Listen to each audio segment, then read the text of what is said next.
कहानी मुईद की खामोश चीख। कश्मीर के पारंपरिक गांव गरा में रहने वाला मुईद एक बदमिजाज, जिद्दी और बिगड़ा हुआ लड़का था। उसमें न बड़ों का अदब था, न छोटों से मोहब्बत। वो खुद दूसरों का मजाक उड़ाता, लेकिन अगर कोई उस पर हंसता तो आपे से बाहर हो जाता।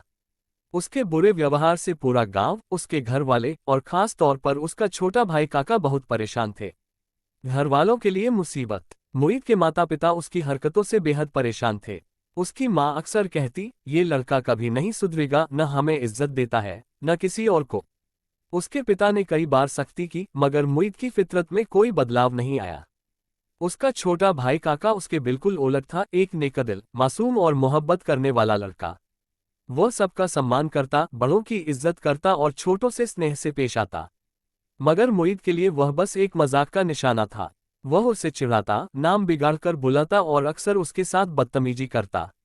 मिर्चों वाली घटना। एक दिन काका आंगन में खेल रहा था कि मुईद ने शरारत में आकर उसकी आंखों में मिर्चें डाल दी। काका चीख उठा, आंखें रगड़ने लगा और पानी मांगने लगा। उसकी माँ दौड़ती हुई आए, मुईद को डांटा, मगर वह हंसने लगा जैसे कुछ हुआ ही न हो। काका की आंखें लाल हो चुकी थीं, मगर मुईद को कोई पछतावा नहीं था। लड़कियों को तंग करने की आदत। मुईद की एक और बुरी आदत थी कि वह गांव की लड़कियों को तंग करता। अगर कोई लड़की स्कूल जा रही होती तो वह जानबूझकर उसका रास्ता रोक लेता, फप्तियां कसता और मजाक उड़ाता। कई बार गांव के बड़े उसे समझा चुके थे, मगर उसने किसी की न सुनी। गांव के लड़कों से झगड़ा। गांव के कुछ लड़के शाम, वजी, काश और फसीह उसके बुरे रवैये से तंग आ चुके थे। एक दिन जब वे सब चौराहे पर बैठे थे, मुईद वहां से गुजरा तो शाम ने हंसते हुए कहा, भाई मुईद को कोई न छेड़े, वरना नाराज होकर घर भाग जाएगा। सब लड़कों ने ठहाका लगाया, मगर मुईद के गुस्से की कोई हद न रही। वह उन्हें घूरता रहा, मगर कुछ कहे बिना वहां से चला गया। उसका दिल अंदर ही अंदर जलने लगा था। फैसला जिसने सब कुछ बदल दिया। उस रात जब सब सो चुके थे, मुईद ने फैसला कर लिया कि अब वह और कुछ बर्दाश्त नहीं करेगा।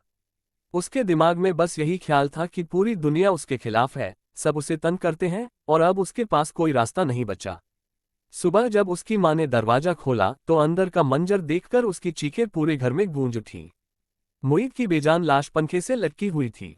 पछतावा, मगर बहुत देर हो चुकी थी। शाम, वजी, काश और फसीह सकते में थे।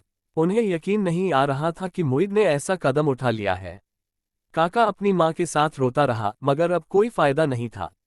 गांव वालों को भी एहसास हुआ कि शायद उन्होंने भी मुईद को कभी संजीदगी से नहीं लिया, मगर अब सब पछतावे के सिवा कुछ नहीं कर सकते थे। मुईद की खामोश चीखें अब हमेशा के लिए उन सब के जहन में गूंजती रहेंगी, मगर वह खुद कहीं बहुत दूर जा चुका था, ऐसी जगह जहां से कोई वापस नहीं आता।